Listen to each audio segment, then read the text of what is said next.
जय हिंद मेरे प्यारे विद्यार्थियों। आज से एक नया एपिसोड शुरू कर रहा हूं। बहुत सारे विद्यार्थी का लगातार कॉल्स और कमेंट आते हैं कि सर आप छोटे वीडियो बनाते ही नहीं है, इसलिए बच्चे कम जुड़ पाते हैं।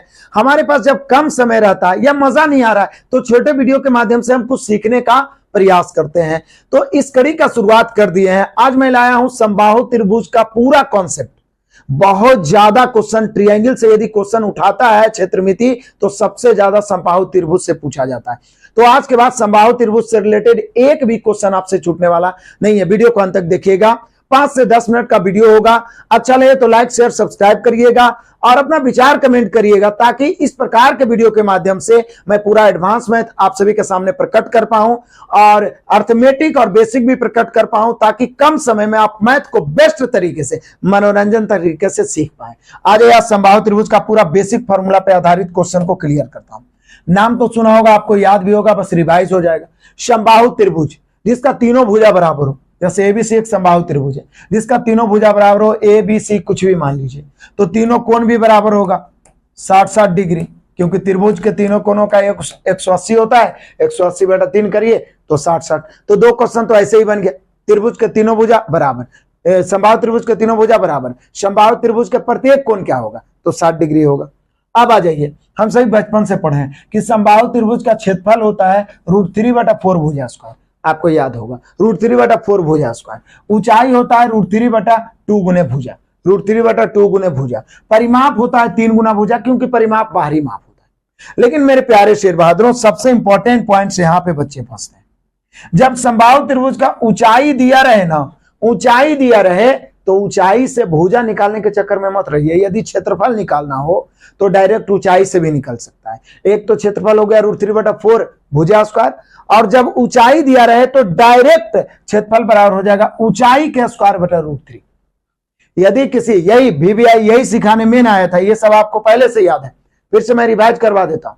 समबाहु त्रिभुज का क्षेत्रफल √3/4 भुजा स्क्वायर, समबाहु त्रिभुज का ऊंचाई √3/2 भुजा, परिमाप 3 गुने भुजा, सबको पता है।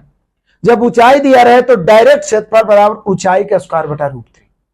मजा आया। अब इस पे रिलेटेड एग्जांपल हम लोग देखते हैं, बहुत सारे, बहुत ही आनंदित करने लायक है। देखिएगा, पहला क्वेश्चन आपको होमवर्क है, इसका जवाब आपको देना है, क्योंकि 12 सेंटीमीटर भुजा वाले एक समबाहु त्रिभुज का परिमाप निकालना है। परिमाप का फॉर्मूला जान ही रहे आप, ऊंचाई ज्ञात करना और क्षेत्रफल ज्ञात करना, ये तीनों ज्ञात करना है। और आप सभी को मेरे प्यारों आंसर कमेंट करना है।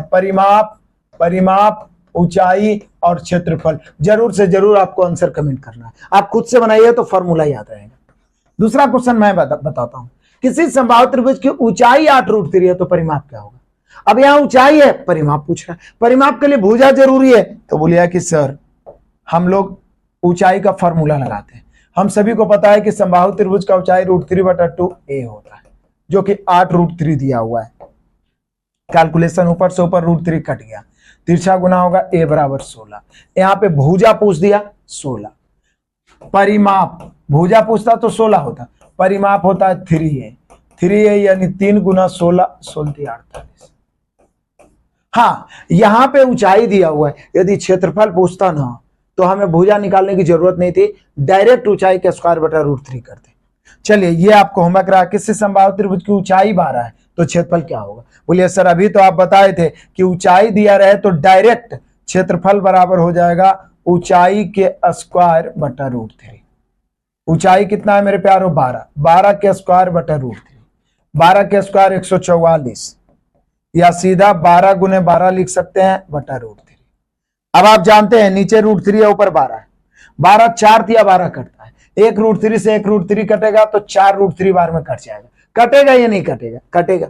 बाकी गुना कर दीजिए, बर्चों का 48 √3। तो अब जान गए आप कि डायरेक्ट जब ऊंचाई दिया रहेगा तो समबाहु त्रिभुज का क्षेत्रफल होता है ऊंचाई का स्क्वायर बटा √3। कभी नहीं भूलिएगा। आ जाइए चौथा, ये भी आपका होमवर्क रह गया। किसी समबाहु त्रिभुज का परिमाप 18 है तो क्षेत्रफल क्या होगा। इसका भी मेरे प्यारों आपको आंसर कमेंट करना है। अच्छा लगा इस प्रकार के वीडियो के माध्यम से समबाहु त्रिभुज हो, समकोण त्रिभुज हो, अभी अगला मैं क्लास लाऊंगा। यदि आपका कमेंट रहा, विचार अच्छा रहा, ज्यादा से ज्यादा शेयर किए, ज्यादा से ज्यादा बच्चों का इन्वॉल्वेशन रहा, पसंद किए, तो अगला जो मैं वीडियो लाने वाला हूं समबाहु त्रिभुज के अंतःवृत्त और परिवृत्त, से रिलेटेड बहुत सारे क्वेश्चन पूछते हैं और मैक्सिमम बच्चे कंफ्यूज होते हैं। तो उन कंफ्यूजन को मैं दूर करने के लिए नेक्स्ट वीडियो लाऊंगा। आपको इंतजार है तो कमेंट करिएगा और लगातार हमारे साथ लाइव क्लास में रात 9 बजे भी जुड़ते रहिए। मिलते हैं नेक्स्ट क्लास में, तब तक के लिए धन्यवाद। Best of luck, God bless you, जय हिंद।